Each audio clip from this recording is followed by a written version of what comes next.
L'instant est solennel. Il y a 80 ans se déroulait le débarquement de Provence. Une étape essentielle dans la libération de la France de l'occupation nazie, accomplie grâce à la présence souvent oubliée des tirailleurs africains. Ces soldats français d'Afrique, dont certains des vétérans se tiennent devant nous et devant lesquels je m'incline. La part d'Afrique en France est aussi ce legs qui nous oblige.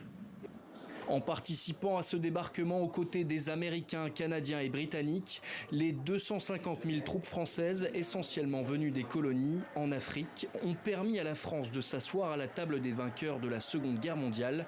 La cérémonie de commémoration s'est déroulée en présence des chefs d'État et de gouvernement du Gabon, des Comores, de Centrafrique, du Togo, du Maroc et du Cameroun.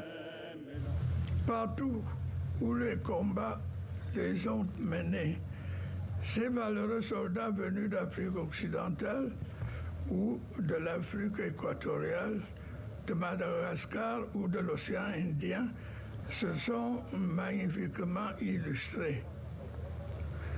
Ils ont, en revanche, payé un très lourd tribut pour la victoire.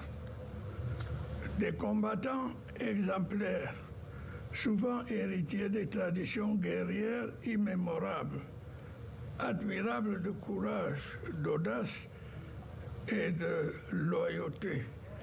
D'autres pays n'étaient pas représentés pour cet hommage en raison de tensions diplomatiques avec Paris, comme le Niger, le Mali et l'Algérie.